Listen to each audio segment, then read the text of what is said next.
Moi, ma passion dans la vie, c'est l'art de manière générale. Plus précisément la peinture, l'illustration, un peu de graphisme également. Je pense pas qu'il y a eu un moment déclic en particulier. C'est tout un cheminement. Donc j'ai commencé évidemment par envoyer des CV, etc., me plier un peu au chemin classique et ça ne prenait pas. Et puis je me suis dit, pourquoi je crée pas le métier que j'ai envie de faire ? Et du coup, tu as suivi l'ensemble du programme Je monte ma boîte. Oui, absolument. J'ai eu plein de réponses super chouettes et en même temps, je ne savais pas trop quoi faire avec toutes ces réponses-là. Du coup, quelle est la conclusion par rapport au plan financier? Est-ce que tu as dû réorienter ton projet? Comment tu as vécu cet exercice? Alors cet exercice, il est vraiment compliqué. Pour certains, il avait l'air très simple. C'était un peu frustrant. J'ai compris certaines choses. Je pense qu'il y a encore un peu de chemin à faire à ce niveau-là. Arriver à structurer, arriver à donner de la légitimité à mon travail, c'est super dur. Mais la conclusion était, c'est faisable. Pas de stress. Normalement, ça devrait être jouable sans trop de soucis.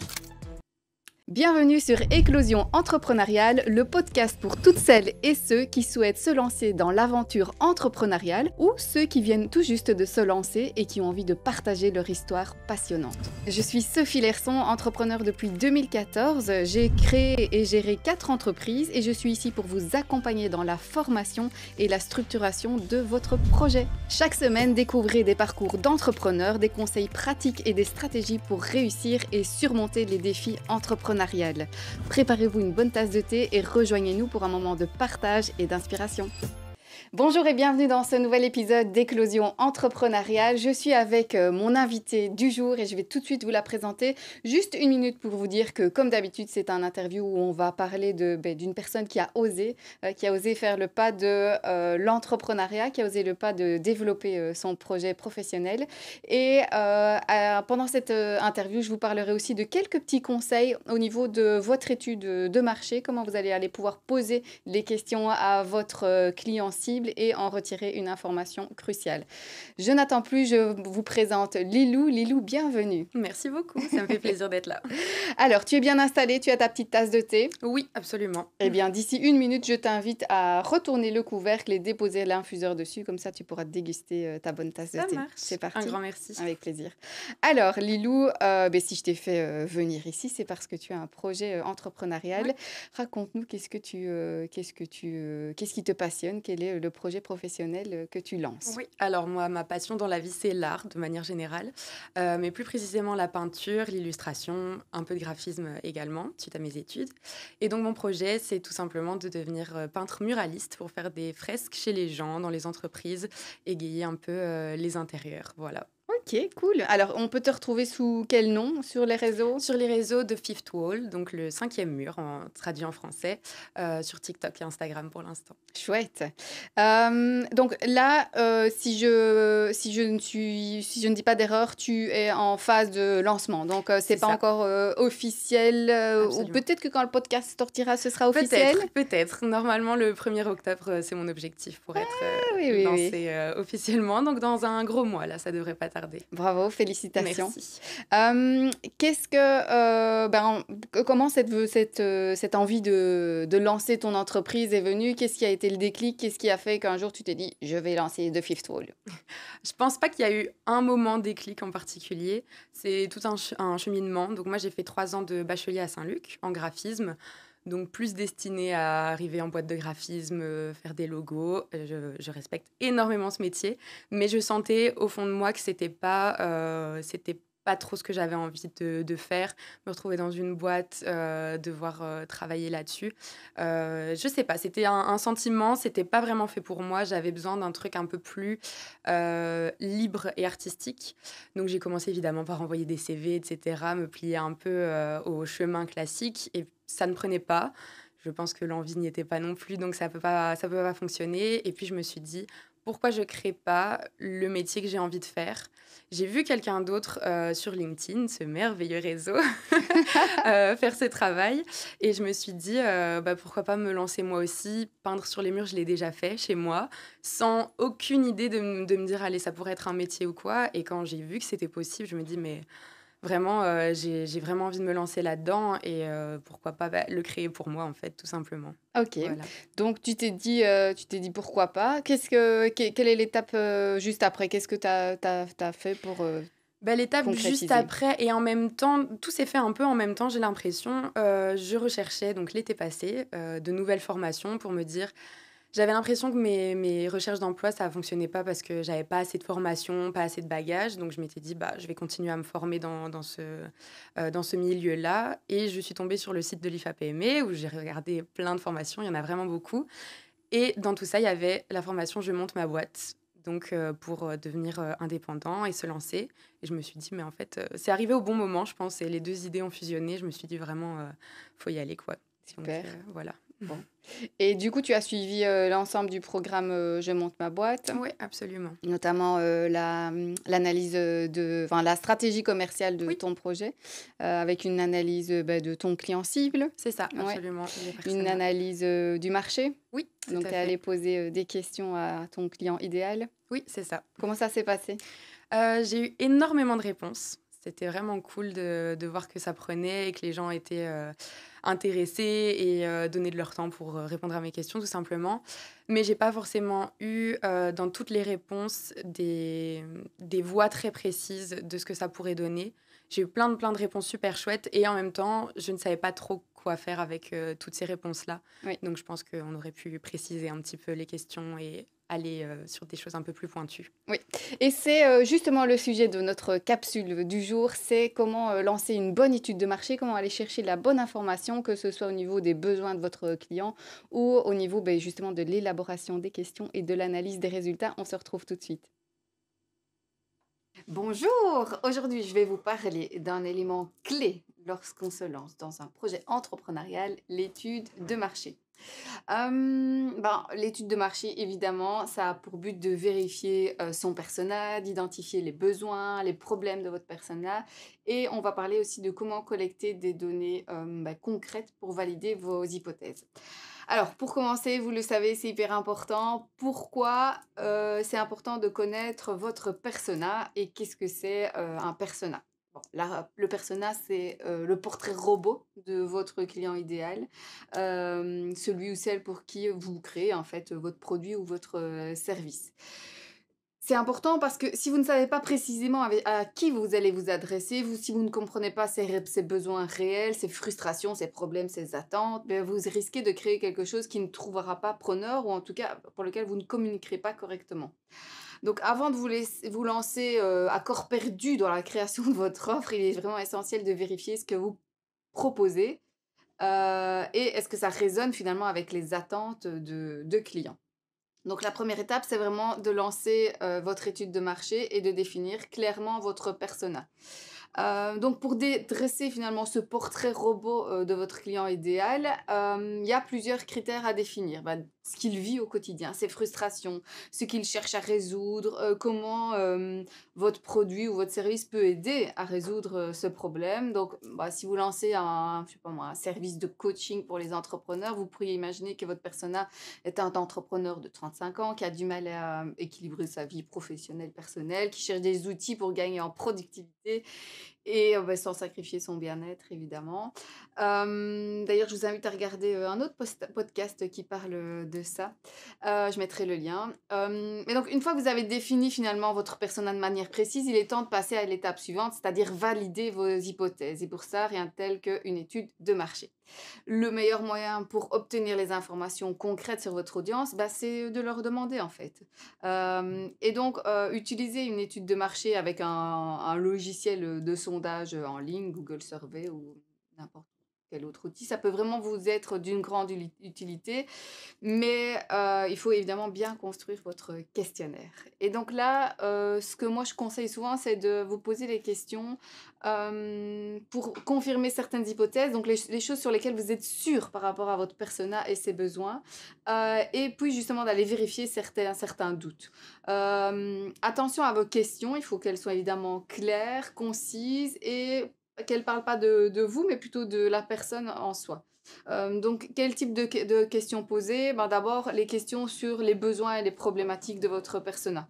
Par exemple, vous pourriez demander quel est votre plus grand défi professionnel actuellement ou qu'est-ce qui vous empêche de vous sentir productif au quotidien. Ces questions, ça doit vraiment vous aider à comprendre, vous, ce qui motive votre persona à chercher une solution et surtout à identifier s'ils ont réellement, besoin de ce que vous proposez. Deuxièmement, c'est aussi poser des questions ouvertes, mais pas trop. Parce que les questions ouvertes, c'est très, très bien, on va chercher du contenu, mais c'est pas toujours évident d'analyser, les réponses. Donc une question comme, je sais pas moi, si vous pouviez changer une chose dans votre journée de travail, qu'est-ce que ce serait? Attention que, bah, c'est des questions ouvertes qui peuvent vraiment être, intéressantes en termes de feedback, mais les gens n'ont pas toujours, le temps et l'envie de réfléchir aux réponses qu'ils ont envie de donner. Donc pensez aussi à inclure des questions plutôt d'évaluation, par exemple. À quel point seriez-vous intéressé par un service qui vous aide à mieux gérer votre emploi du temps? Sur une échelle de 1 à 5, du coup, ça va vraiment vous permettre d'avoir des réponses plutôt statistiques. Et moi, je recommande aussi d'inclure une question qui porte vraiment sur les critères les plus importants pour choisir sa prestataire de service, de produit. Ça permettra vraiment plus tard de savoir quel est le plus important dans le choix de tel ou tel prestataire. Et du coup, au niveau du positionnement, ça permettra vraiment d'avoir un meilleur positionnement plus facilement. Et puis après, on termine seulement par les questions démographiques, parce que ça va vous permettre d'analyser les types de réponses par segment et du coup de vérifier que ce segment et donc ce persona est vraiment susceptible d'être intéressé par votre produit ou service parce qu'il a tel ou tel besoin et donc de voir s'il y a des différences aussi par rapport à différents types de segments. Une fois que ce questionnaire est prêt, il est temps de le diffuser. Là encore, il existe plusieurs façons de procéder, mais l'important c'est de cibler correctement vos répondants. Si vous n'avez que vos amis et vos familles qui répondent, c'est pas très très utile. Donc si vous avez déjà une petite audience sur les réseaux sociaux, je vous propose de commencer par leur envoyer le questionnaire et d'utiliser aussi surtout les groupes Facebook, LinkedIn, dans lesquels vous allez trouver finalement vos personas. Donc, des gens qui sont intéressés, qui sont dans cette problématique-là. Et vous pouvez, si vous avez un peu du budget, même booster votre questionnaire. L'idée, c'est d'avoir un minimum de 100 réponses en B2C, donc business to consumer. Pourquoi? Parce que c'est un nombre minimal qui vous permet d'avoir un échantillon plus ou moins représentatif de votre clientèle. Moins de 100, c'est quand même pas beaucoup pour tirer des grosses conclusions. Et plus vous en avez, évidemment, plus ce sera fiable par rapport à la réalité du terrain. Attention, les résultats, il faut toujours prendre des pincettes quand vous les analysez. Par exemple, si 70% des répondants disent qu'ils ont un problème de gestion du temps, mais que seulement 20% sont prêts à payer pour une solution, ça signifie peut-être que le problème est réel, mais que peut-être juste ajuster votre offre ou votre prix pour qu'elle soit plus attractive. Donc, ne pas tirer des conclusions sur base de simples réponses parce que la question a peut-être été mal formulée aussi. Donc, ça permet de repérer des tendances intéressantes. Même aussi dans les questions ouvertes, c'est vraiment très, très intéressant. Ça va vous permettre aussi d'identifier peut-être des problèmes auxquels vous n'aviez pas pensé et des opportunités aussi à explorer. Pensez aussi que cet outil d'étude de marché, c'est un outil qui va vous permettre de vous guider, mais ce n'est pas une science exacte. C'est à vous, évidemment, d'interpréter les résultats en fonction de votre projet. N'hésitez pas à en refaire si les résultats ne sont pas à votre attente et d'aller plus loin dans l'analyse plus qualitative, donc interviewer peut-être une dizaine de personnes pour avoir plus de résultats. Donc je dirais qu'en résumé, définir votre persona, utiliser la bonne cible et diffuser votre questionnaire, viser au moins 100 réponses et puis analyser les résultats de façon intelligente, j'ai envie de dire, pour finalement ressortir les informations qui vous intéressent. Et c'est vraiment ça qui va vous permettre de connaître au mieux votre persona et d'aller finalement chercher les réponses à vos interrogations. Je l'ai dit tout à l'heure, mais c'est vraiment important si vous n'avez pas les bonnes réponses à vos questions, de continuer et de creuser un peu plus. Donc si vous aviez 100 réponses en quantitatif, n'hésitez pas à interviewer une dizaine de personnes en qualitatif pour essayer de creuser vraiment ce qui pourrait vous intéresser. Ma dernière question, et celle-là, elle est pour vous. Est-ce que vous lancez votre étude de marché? Alors, on est reparti pour cette interview avec Lilou. Donc, Lilou, tu as lancé ton étude de marché, tu as eu beaucoup de réponses et je sais que tu as aussi fait un plan financier. Oui, absolument. Mm, mm. C'est vraiment le point compliqué pour moi, mais il a été fait. Ouais. Et du coup, quelle est la conclusion par rapport au plan financier? Est-ce que tu as dû réorienter ton projet? Comment tu as vécu cet exercice? Alors cet exercice, il est vraiment compliqué. Pour certains, il avait l'air très très simple. C'était un peu frustrant, mais je pense que j'ai moins de sensibilité sur ces aspects-là. Ce qui est compliqué, c'est de mettre une valeur, une notion d'argent sur un travail artistique. Pour moi, c'est super compliqué parce que c'est très subjectif. On arrive sur la question de la légitimité, comment faire payer tout ça. Donc c'est assez compliqué, mais on a été bien entouré, donc ça c'est top. Et réajuster pas trop parce qu'en fait j'avais pas tellement d'idées de comment ça se passait, comment organiser la chose, mais j'ai compris certaines choses. Je pense qu'il y a encore un peu de chemin à faire à ce niveau-là. Arriver à structurer, arriver à donner de la légitimité à mon travail, c'est super dur. Mais la conclusion était, c'est faisable, pas de stress. Normalement, ça devrait être jouable sans trop de soucis, si ça prend évidemment. Oui. Mais donc, la conclusion était assez positive là-dessus. Et si ça se gère bien, il ne devrait pas y avoir de soucis particuliers, en tout cas. Ouais.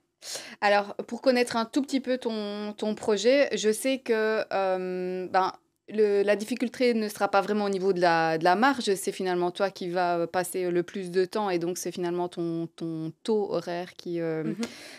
qui devrait être valorisé. C'est ça. Mais ton défi sera plutôt d'aller trouver des clients, d'aller te vendre, d'aller Absolument. chercher des nouvelles opportunités, voire des opportunités plutôt récurrentes, parce que c'est vrai que d'aller trouver un client one shot, bah, c'est très bien, c'est très C'est bien. chouette, Ouais, ouais, ouais. mais après il faut retrouver le C'est suivant. ça, constamment. Ouais, ouais. Donc je sais que là tu vas faire face vraiment à cette difficulté d'aller chercher de la récurrence, si possible, du bon Oui. bouche à oreille. Est-ce qu'en termes de stratégie marketing, qu'est-ce que tu as déjà pu définir? Qu'est-ce que tu penses mettre en place? Comment tu vois les choses? Bah, je pense que le point principal, ça va être les réseaux sociaux, pardon, énormément. De toute façon, dans nos métiers artistiques, c'est indispensable. On fait du visuel, surtout moi. Ça va être un max de publications et d'invitations à me contacter. Montrer aussi les dessous, donc comment on fait des making-of, en fait, tout simplement. Je pense que ça peut attirer énormément. On en voit beaucoup. Donc Instagram, TikTok, etc. Après, ça va être beaucoup de réseautage, tu sais bien, sur des plateformes comme LinkedIn. Mais je pense que je vais aussi devoir m'associer à des groupes. Je pense que tu sais, avec les Dames de la Réunion, ce genre de choses, se lier à un maximum de personnes, pouvoir s'associer à des gens qui, eux aussi, ont des bonnes idées, pouvoir parfois faire des partenariats, etc. Je pense que ça va être super important. Tout à fait. Un peu stressant, mais super important. Donc voilà, après, pourquoi pas travailler avec des organismes plus artistiques. Il en existe, je dois les contacter évidemment, et s'associer avec d'autres artistes, d'autres institutions, ça peut être super intéressant, enrichissant et intéressant au niveau clientèle, quoi. Donc voilà.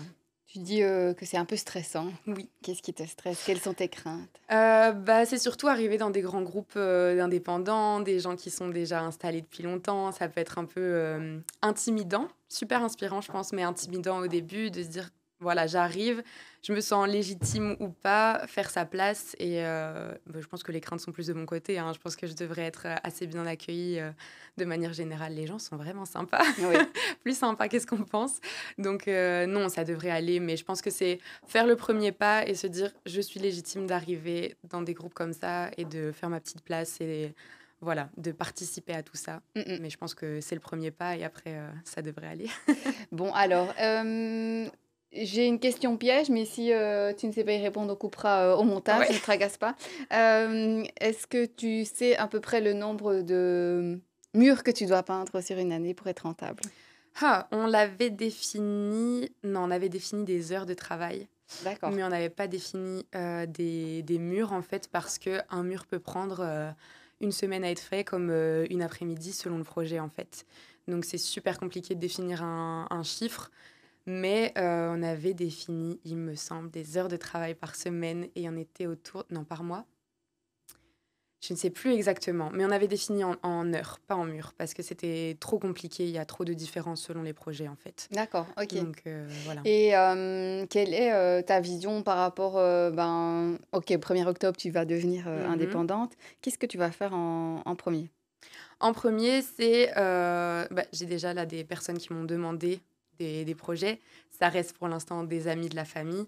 Donc, c'est surtout des projets qui vont être utiles pour faire du contenu, le publier, en faire une publicité, me faire la main, évidemment, puisque bon, je pense que ça va être une question d'habitude. Il va falloir que j'aille de plus en plus vite. Mais comme on est au début, les premiers projets, voilà, c'est un peu des arrangements famille-amis. Mais ça sert surtout de vitrine, en fait. Donc, on va commencer par là pour pouvoir publier un maximum et puis espérer un retour, aller chercher et espérer un retour des premières demandes Mm, mm. de vrais clients, quoi. Alors moi, j'ai du coup eu la chance d'avoir tes petits doigts de fée Oui, chez moi. Et donc, je vous montrerai en vidéo à quoi ressemble le talent de Lilou sur un mur. C'est très, très joli. merci. Qu'est-ce qu'on peut te souhaiter pour l'avenir? Quel est le mot positif qu'on pourrait te souhaiter? Un mot positif, ce serait... il y en a plein, en fait. Je pense inspiration. J'espère que de par plein de choses, c'est moi être inspirée pour mon travail, être tous les jours un peu plus motivée, oui, inspirée par tout ce que je vois, par les gens que je rencontre. Je pense que le côté humain fait beaucoup. Mm, mm. Et je sais que ça va être compliqué les premiers temps. Je pense qu'il il faut pas se leurrer. Mais je me dis en rencontrant les bonnes personnes, en m'associant aux bonnes personnes et en continuant mon projet, en continuant à travailler, à peindre, à dessiner, à être inspirée en fait finalement. J'espère que ça va fonctionner. Tout à fait. Et voilà, je pense qu'il y a une forte possibilité que ça fonctionne et on va y aller quoi. Voilà. Si tu avais un conseil, et je terminerai peut-être Mhm. par là, si tu avais un conseil à donner à d'autres personnes qui sont dans le même cas que toi, qui ont une idée, ça y est, un déclic, ils ont envie mais ils ont peur. Ils ont peur. Eh ben, je dirais que déjà, il faut écouter la peur parce qu'elle n'est pas là par hasard. S'écouter de toute manière dans la vie. Je pense que c'est un des fondements.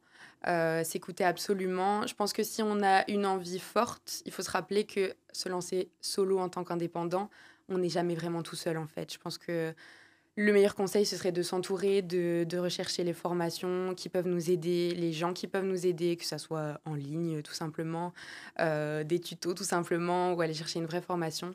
Je pense que c'est capital. Et se rappeler qu'on a les ressources en fait. Regarder en arrière, voir tout ce qu'on a déjà fait et se dire j'ai été capable de faire tout ça, et ben on continue et je serai capable de faire la suite quoi. Effectivement, il y a quelqu'un qui, le jour de mes 40 ans, m'a remonté le moral en me disant, «Mais regarde tout ce que tu as déjà fait au lieu de Oui, regarder ce que tu n'as pas encore fait». absolument, c'est Mm, ça. Je pense un petit retour en arrière de temps en temps, ça fait du bien mm, mm. pour se motiver à continuer quoi. Alors Lilou, tu as la caméra juste Oui. derrière moi. Est-ce que tu as envie de dire un dernier petit mot?